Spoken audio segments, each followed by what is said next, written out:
This episode of the Education Matters podcast is brought to you in partnership with the Mental Health Summit, taking place April 17th to the 18th, 2026 at the Banff Center in Banff, Alberta. I'm your host, Jason Buccheri, and for this special episode, I'm joined once again by the Summit's founder, Dr. Gina Cherkowski. Together, we reflect on last year's gathering and hear directly from attendees who offer a window into how education can meaningfully support mental health and empower learners. So let's get started. Well, the core idea really is that relationships and connection are absolutely essential nutrients for brain growth and development. Now, that's a pretty weird concept for when I first heard it. We thought of the brain as not relationships, didn't have anything to do with the brain. You know, that old battle about nurture or nature was still being raged and waged. Is it nature? Is it nurture? Is it genes? Or is it the environment? Well, what we now have learned is that it's both.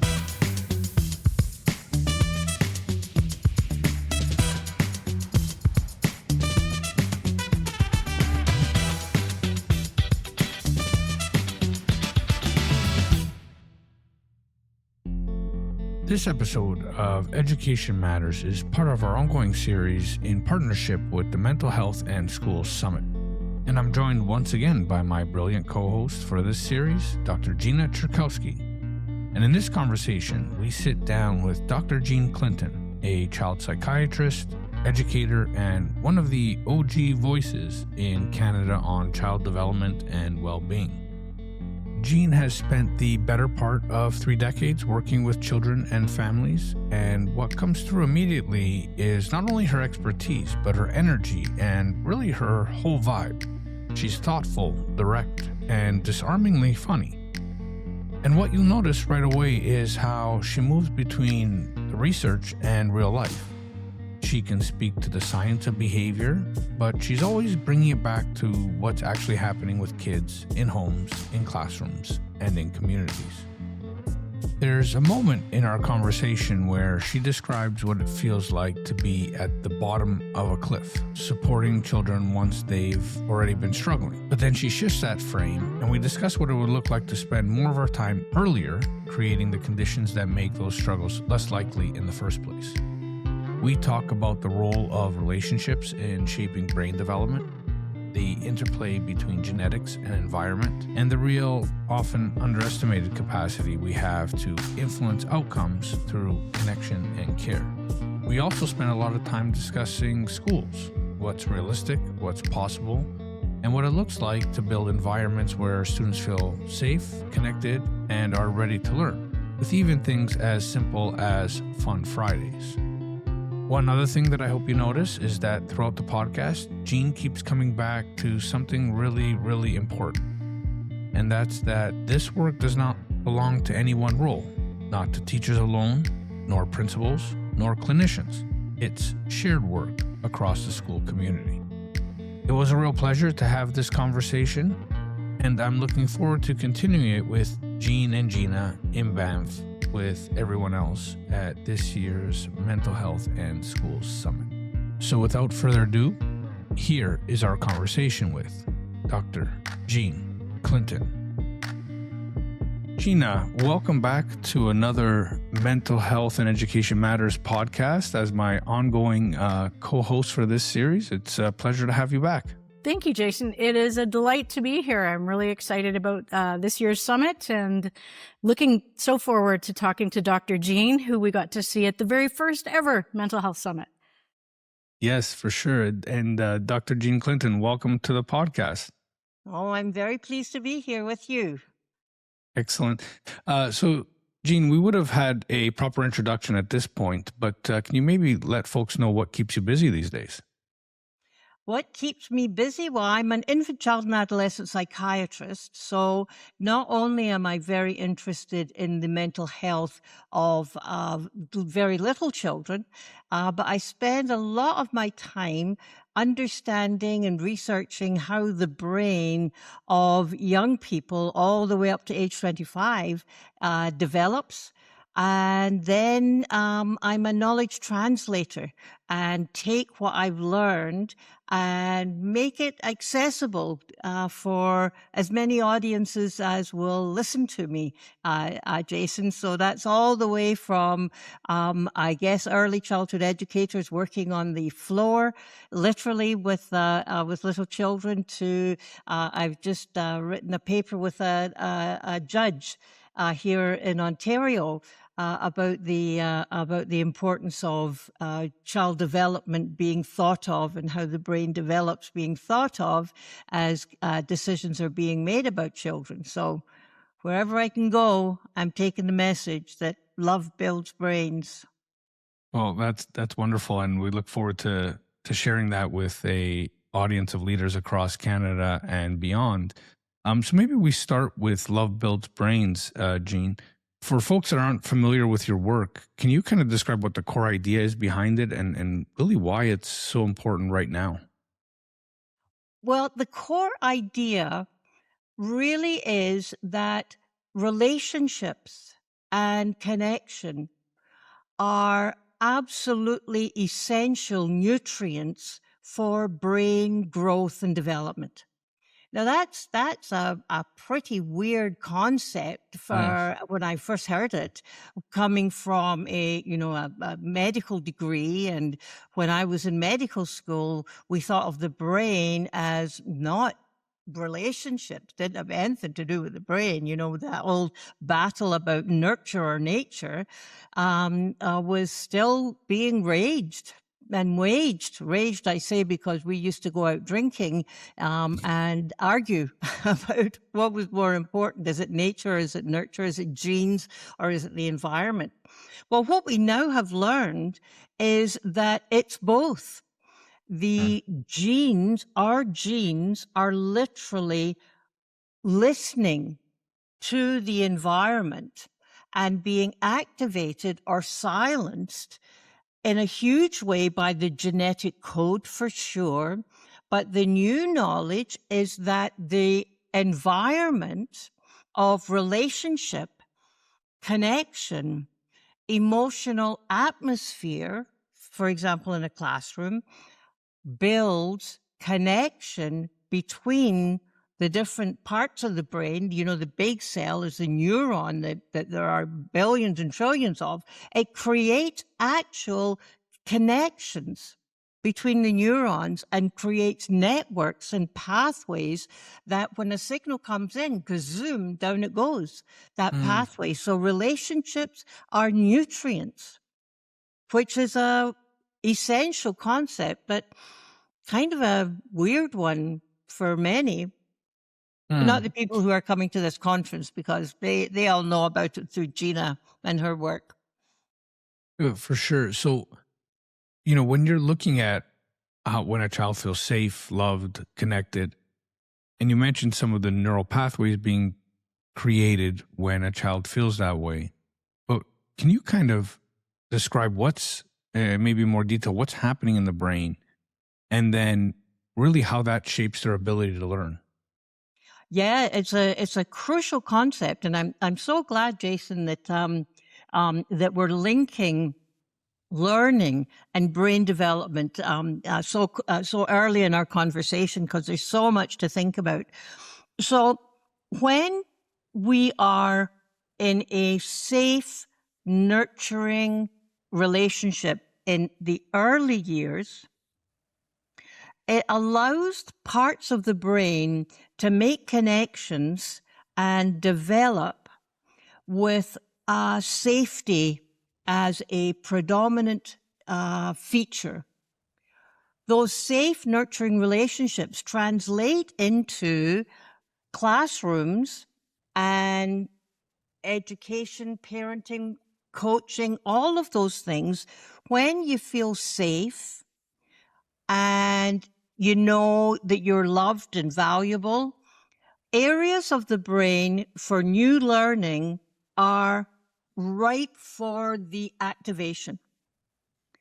Areas that get in the way of learning, like hot, scary, frightening emotion, that inhibits, it prevents the learning from happening, because when that more primitive limbic system is in charge, the pathways to the learning brain, what's the prefrontal cortex, those pathways are not the same as when the child is feeling safe, valued, and know what they're about. Safe, significant, and situated, as my friend Stephen de Groot describes it.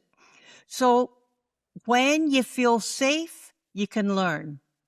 We used to think that old Descartes said, cogito ergo sum, I think, therefore I am. Now the great new learning from neuroscience is, I feel, therefore I learn.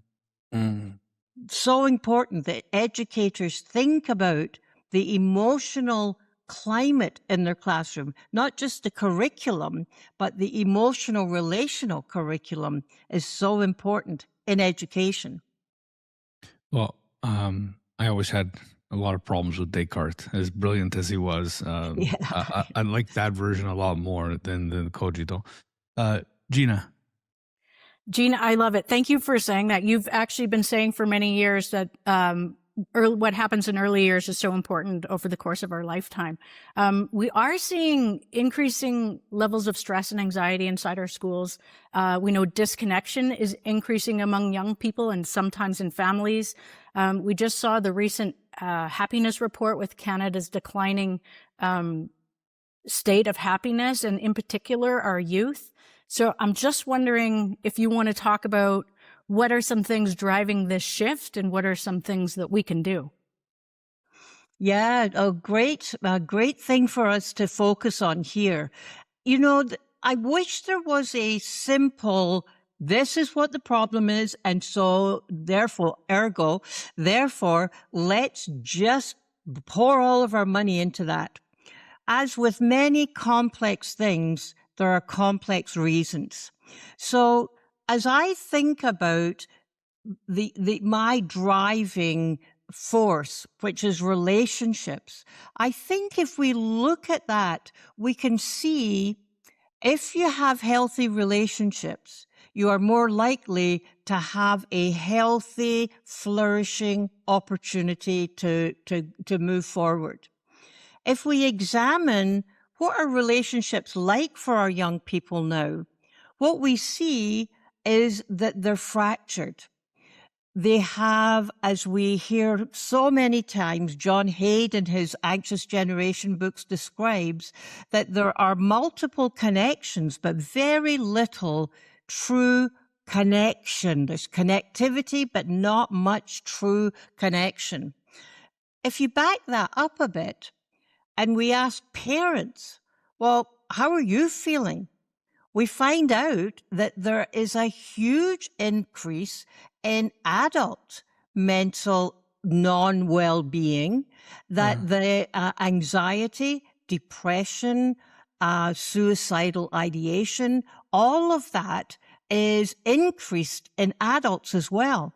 And we know that when you are preoccupied with your mental health, it's very, very difficult. It's very, very difficult to have your ability to focus and be there for your children's needs. Very, very difficult. Not only that, but the supports that you might have had in a previous generation or country. Jason, we were talking about Italy as a country of origin. The idea of having the village, the piazza where everyone gathers and you share the responsibility of everything from taxes to raising kids, that reality is far in the distance, past. But we're hunter-gatherers. We actually need that connection as adults as well as we do with children. And so the big Harvard study looked at following people for many, many years, looking at medical illnesses and what leads to people living longer lives. What's it all about? They were so surprised that one of the major factors in longevity and quality of life wasn't whether you ran a kilometer, an hour. No, I don't know how far, you know what I mean, whether you ran a lot. It was about relationship. And they actually said loneliness kills. So we have adults feeling alienated, stressed, having difficulty knowing how do I support my children, because love is still there, but how do I support my children? Then we've got social media, bang, bang, bang. We all know about that. But one of the other big things is we have educational systems that are focusing on control and sorting and all of those kinds of things, and a lack of awareness about how I feel, therefore I learn. We've got high stakes testing. You know, you might say that's a thing of the US. Well, it's not. It's here alive and well in Canada. And when you're focusing on what I call stuffing the duck, that is force feeding kids a curriculum without looking at, well, what does a young person have to offer themselves? So you get the picture here. There is a constellation of factors. And then you've got the big issues of what the heck is happening in the world, and kids feeling helpless to do anything. And, you know, some young people even deciding they're not going to have children. Why bring them into this world? So all in all, we have a petri dish with all of the components poured into it that says, well, let's see how we can muck up our kids. What are the factors that we need to do to put that in? But there's good news, of course. There's good news, of course, that is that the quality of connection, sense of belonging, and relationships, even for those who had lousy early childhoods, that can change the brain because of neuroplasticity. So it's not all gloom and doom, but there is one heck of a lot of gloom and doom. So, Jean, you started hinting at the answer to this next question a bit, but maybe I can ask you to put a finer point on it. So since relationships are really the primary driver of healthy development, and of course, these relationships have to take place at home from birth on to school-age children. But what in the education system or in education in general are we kind of undervaluing and overvaluing? I think you got to a bit of the overvaluing piece, but what are the pieces we undervalue as that are part of the education system, and maybe where can we enhance those pieces? Yeah, well, I think very clearly we are undervaluing the knowledge. Two things. One, the knowledge that engagement, which is a big issue in education, engagement requires connection. And it's not just connection to the subject, but as an educator, who you are is just as important as what you do. So I think we're missing that. Well, not great teachers. Ask your kids about great teachers that they've had. And, you know, if you look through this lens, you always see that they are the ones who have made you feel safe to make mistakes. They're the ones that feel that you're valued, that what you have to say is valuable and you're valued, and that you've got an idea of what the purpose of what you're doing is. So that's being missed, except by great teachers. And the other thing that's being missed is that what our kids need to be flourishing is not stuff. It is an idea of how do I create the future and have hope for a future that I want to see. Instead, it is focused on this is what you have to learn at this part in time. But in fact, what we're missing is that when we help kids to develop what Mary Helen Immordino-Yang, a neuroscientist in California, talks about, is when we help them or see that they develop what's called transcendent thinking, thinking beyond just the immediate, but, maybe people are feeling this way because their situation has been locked in for a long time, but I dream of changing it, that kind of thing. If we recognize that that's how the brain learns, that's how when kids are followed over time, when you've got that kind of deep thinking, deep learning, you thrive. It requires knowing how the brain learns, and boy, oh boy, oh boy, do we need to have much more of that going on, an understanding of how the brain learns, not to stuff the duck, but to recognize active, playful learning at any time of life is how the brain learns best. That's awesome, Gene. I'm going to use stuff the duck all the time from now on to refer to that bad practice. Gene, in your book, you often are talking a lot, like you mentioned belonging. You talk a little bit about some of the things that we can do, and you've mentioned some of them in this podcast. But as we tilt a little bit of a lens more specifically towards mental well-being inside the classroom, I'm wondering if you could talk about, at a systems level, what could we change? And then more at a classroom level, more specifically to help kids feel felt. That's one of the things you do talk about in your book, and create that authentic sense of belonging. What do you think we can do systems level and just the classroom teacher level? Right. Well, again, it's so important to think about the system. So leadership is absolutely crucial. It's essential for an educational system that is going to be thinking about flourishing of kids. What does that mean? It means at the system level, so thinking at the principal level, thinking at the superintendent, thinking at the director, thinking about at the board of directors, the trustees as it is in Ontario. Everyone needs to be singing from the same song sheet. That the values, it has to start with values, that the values at the board level, the trustees level, the kid in grade 10 can tell you, this is what my board stands for. We value curiosity. We value compassion. We value competencies. I won't go into deep learning. So at the system level, that is required so that at the leadership level, at all of those different levels, there is a focus on, is this learning that we are focusing on?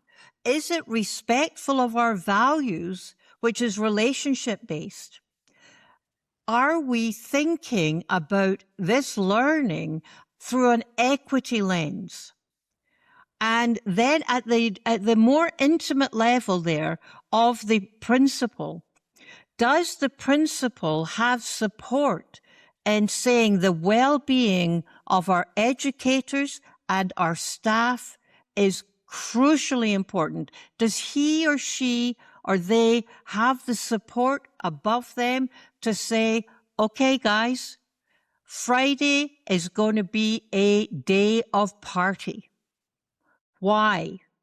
Because when we party together, and whatever party looks like, without the alcohol or other stuff, man, but Friday is going to be a day where we connect, all of us. I remember talking to a principal in Ottawa, who was showing me all of these affirmations that were in the toilet in the staff room. And I said, so you've got all these affirmations. What do you do to make things very special? And she says, well, we have 2-ply toilet paper on special occasions. So that's funny, but it was in the top of mind. Yeah. It was top of mind. So when you have a staff that feels a sense of belonging, who aren't avoiding the staff room because there are people in there who are always bad-mouthing the principal, the system, the kids, that translates to, in the classroom, in the interaction between the teacher and the young person, there is a sense that I am safe here, the educator. I am valued here, the educator, and I know what my purpose is. So that means I can help kids have that sense of belonging. But first, I need to be able to feel it myself and then see it. So if I felt, then I'm much more open and able to be able to have kids in my presence feel felt. It means that you think of kids as competent and capable, not as that empty vessel that you want to stuff. In speaking of kids and schools, when you describe adolescence as the brain under construction, what do educators need to understand about that phase in development? Yeah, well, the first thing that I think of is the phrase, they're not doing it on purpose, right? So many times as parents, we wonder, are they just doing that to drive me crazy? And educators think they know what they're supposed to do. They're just doing this on purpose. Well, they are not necessarily doing it on purpose to get you riled up. But they may well be doing it on purpose because what they see as their purpose is connecting to their peers, is looking for novelty, is looking for thrills. Their biology is saying, look for that kind of stuff. And they are less likely to think of, well, what does mom and dad say? What does a teacher say? The peers come in big time. So they may know of risk. They make decisions, not because they weren't thinking, but that they were thinking something different than we as adults might be thinking. And that the risk of being pushed out of the group, not feeling that sense of belonging, is a higher negative than the consequence of that action. So you see great kids doing dumb things like smoking. What are they doing smoking? I recall this conversation in my own home with one of my 5 children. What is he doing smoking?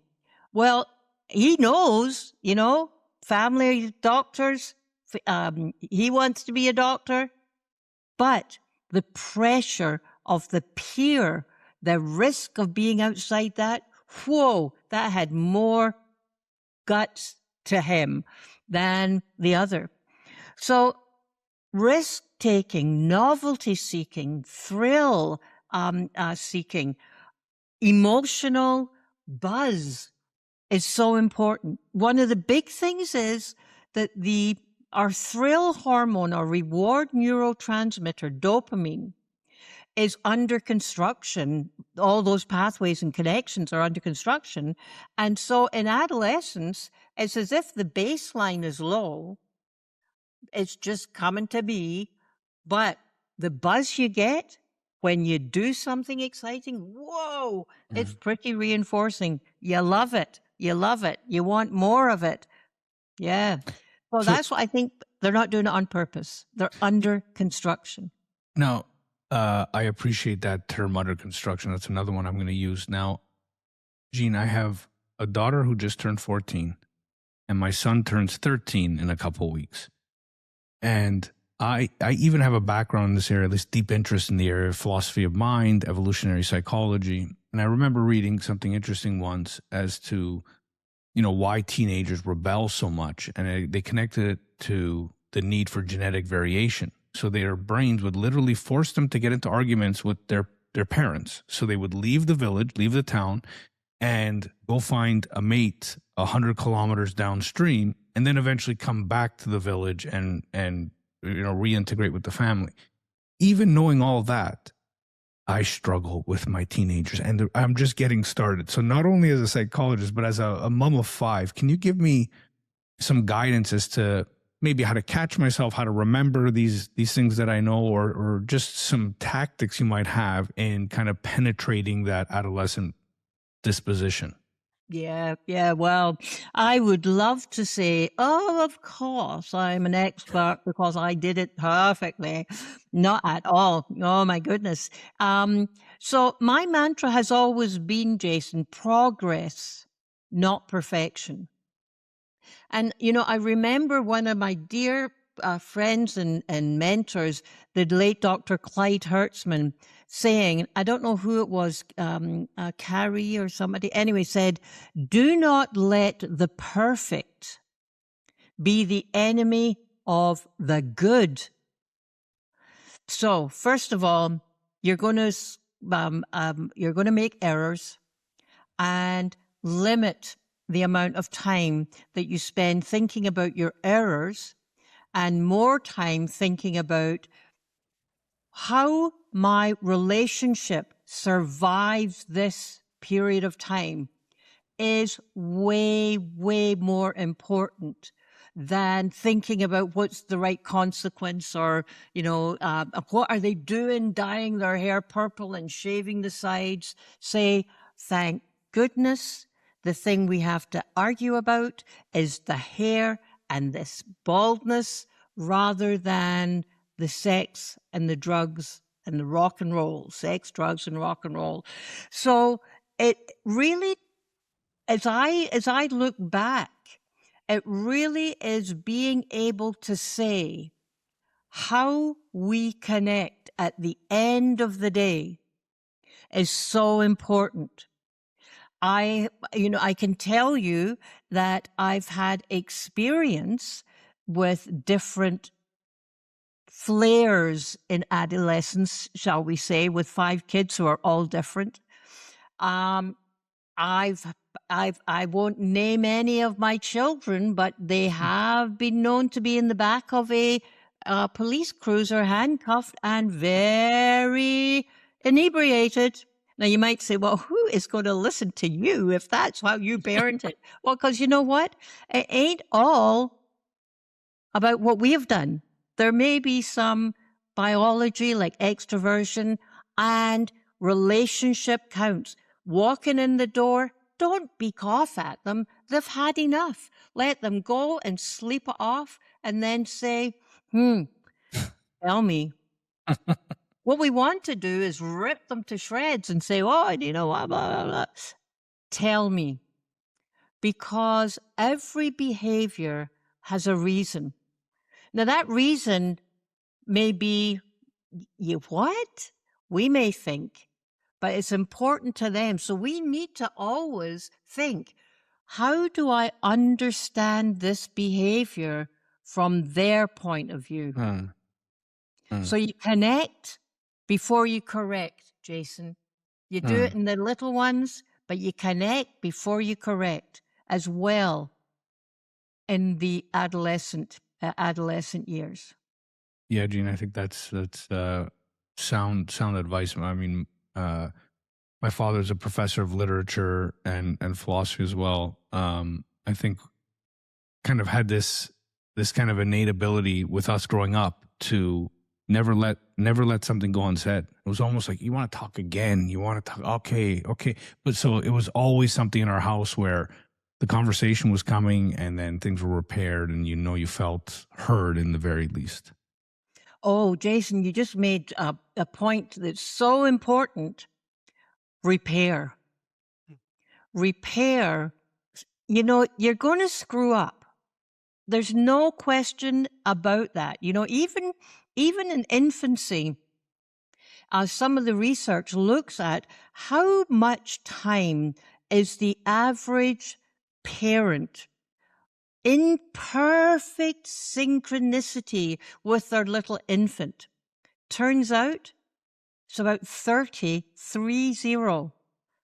of the time. So, of course, you're going to feel guilty and examine what you did. At least I hope there's some of that.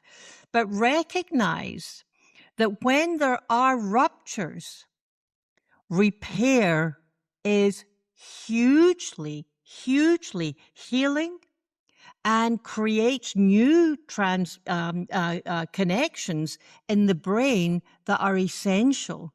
You know, there's a beautiful Japanese art of using gold to fix the cracks in objects. I can never remember the name of it. Somebody can maybe look it up. But that concept of making something even more beautiful out of a disruption is a really important rupture and repair. So important. Go back, say, you know, I screwed up. I shouldn't have reacted like that. I wish I hadn't reacted like that. Let's talk it over again. Be human. I think that's wonderful. It reminds me, and actually, this is the second time in a week that I'm quoting this publicly. It reminds me of a Leonard Cohen quote. I think one of the most beautiful quotes anywhere ever. And it's from one of his songs. And it says, there's a crack in everything, but that's how the light gets in. Yeah. Beautiful. And, right. And the idea is nothing's perfect. Everyone's imperfect, but you know, that's life. That's part of the process. So thank you for that. If we move, Jean, from the family to the community, what does it actually take to better support the well-being of young people? The village was the original hunter-gatherer scenario or setup. We don't live in villages anymore. You know, we've got these big box stores. You hardly even see your neighbor. We still need it. We still absolutely need it. What does it mean? It means when you're signing your kid up for soccer or gymnastics, if you have the money to do that, the coach matters. The coach matters. Having other adults outside of the family who are crazy about your kid or care about your kid is really important. So we don't have the village, but let's make sure that we are connecting as much as we can with aunts and uncles and coaches and priests and rabbis and ministers. When you look at the kids who do well, who have lots of what we call developmental assets, they're kids who have got people in their lives. But even when you think about resilience, you know, some people have talked about resilience, well, back in the day, as a genetic thing. You know, you're either resilient or not. You got the resilience gene. In fact, there may be some genes that are relevant to resilience, but that's not the end or even the beginning of the story. It's all about not just your relationships, as Michael Unger says, Jean, it's not all about relationships. It is about the connections and the competence that you feel in multiple settings. And, you know, Michael Unger is a fabulous researcher. It is the conditions that the community create to say kids matter. So if I'm trying to decide, am I going to go to a community that is banning skateboarding? Or am I going to go to a community that says our kids need somewhere to go? Let's build a skateboarding park. But let's build it beside the police station, okay? So What is the mentality? You know, in where I live in Hamilton, one of the things that many groups got together and said they wanted to make Hamilton the best place to raise a child. Well, that talks about a municipal strategy. That talks about an educate, you know, it permeates through. So having kids as a priority is so important. There's a wonderful educational philosophy framework called Reggio that comes from Reggio Emilia in Italy. And when you visit Reggio Emilia, the city itself, you see celebrations of children all over the place. The family is honored in a way that I'm not sure that we honor families here. So the invitation needs to be there to be part of this flourishing kids. Yeah, and I love that you brought up the municipal piece too, because I think just physically we are so disconnected, even in, you know, with their neighbors now, as opposed to even 20, 25 years ago, how separate and distinct everybody is. So I think that's a great point. And Gina, I know we are short for time because you are extraordinarily busy, and I want to be respectful of that. So I want to turn it over to Gina for our final question. I just want to say I love the multiple connections. This creating relationships is a multi-stakeholder solution at all levels: community, schools, individual, families. This is all hands on deck. And that's really evident in a lot of the work you do, and I'm really appreciative of that, Jean. Last question would be, as you are a keynote again at the Mental Health Summit this year, and we're so grateful to have you, what would be some of your key messages for the education leaders, the folks that are K-12 mental health stakeholders, and the educators that are there, just to give them a sneak peek of what is one key takeaway you would love them to have? Well, one key takeaway is listen to Education Matters podcast, because Jason and Gina do an outstanding job. I love these questions, and they shouldn't be over. Well, you know, it is what we've already talked about, really. And that is that who you are is as important as what you do. So how you turn up. How you turn up matters a lot. It matters enough of a lot. I don't know if that's proper English, but we now know that when you have these safe relationships with kids, they do better academically. Yeah.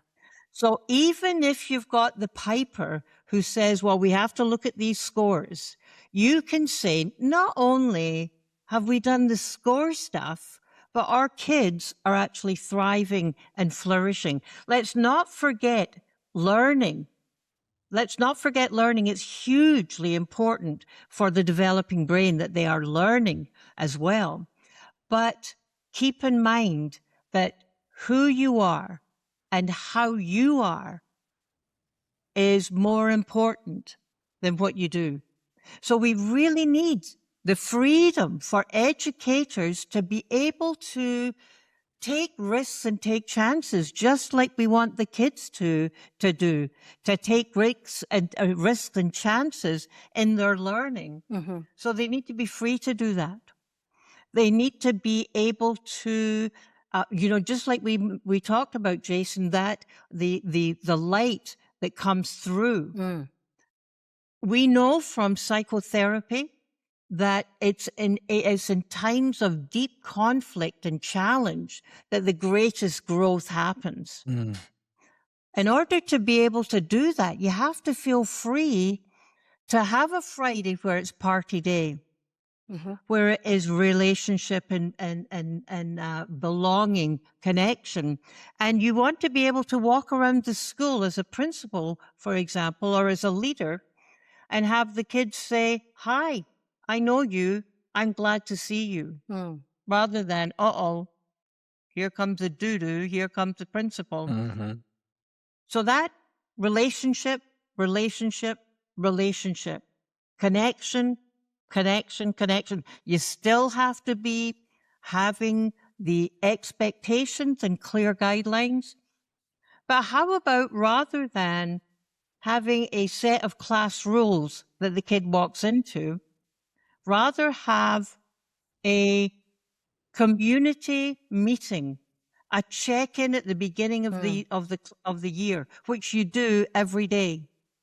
And you say, what do we need to do to make it safe for all of us to learn here? That co-creation is so important to kids feeling that they count, that they matter, that they feel felt. As Mark Brackett, I'm sure, talked to you about, having them know their emotions and know where they are on the emotion wheel requires an educator who knows where they are on that emotion wheel, who needs to have a principal and superintendent. You know, you're getting the picture. It takes the whole community, the whole system to raise that child. But there needs to be systemness. Right. Where the top and the kids can tell you why they are in the business they're in. Mm-hmm. We love learning in our school. We feel safe and we make everybody welcome. How about that as a key message? Amazing. I think that's, absolutely wonderful. And your check is in the mail, Gene, for the Education Matters promotion. Oh, good. But I look forward to seeing you both again not too long now in Banff. And I will surely make sure we continue this conversation when we're there and connect with our peers there as well. So thank you both very much. And Gina, for being my favorite co-host, thank you very much for another great podcast. Thank you, Jason. Thank you very much. And thank you, Jean. Love this. My pleasure. Thank you to both of you for doing this. It's so important. This podcast is recorded on the territory and Treaty 13 lands of the Mississaugas of the Credit First Nation and on the traditional territory of the Huron-Wendat and the Haudenosaunee. The show is edited and produced by the marvelous and talented Andrew Mastroianni. If you like what you're hearing, make sure you subscribe to us on Spotify or wherever you listen to your podcast. Until next time, remember, there's absolutely no inevitability as long as there's a willingness to contemplate what's happening. I'm your host, Jason Buccheri. Until next time.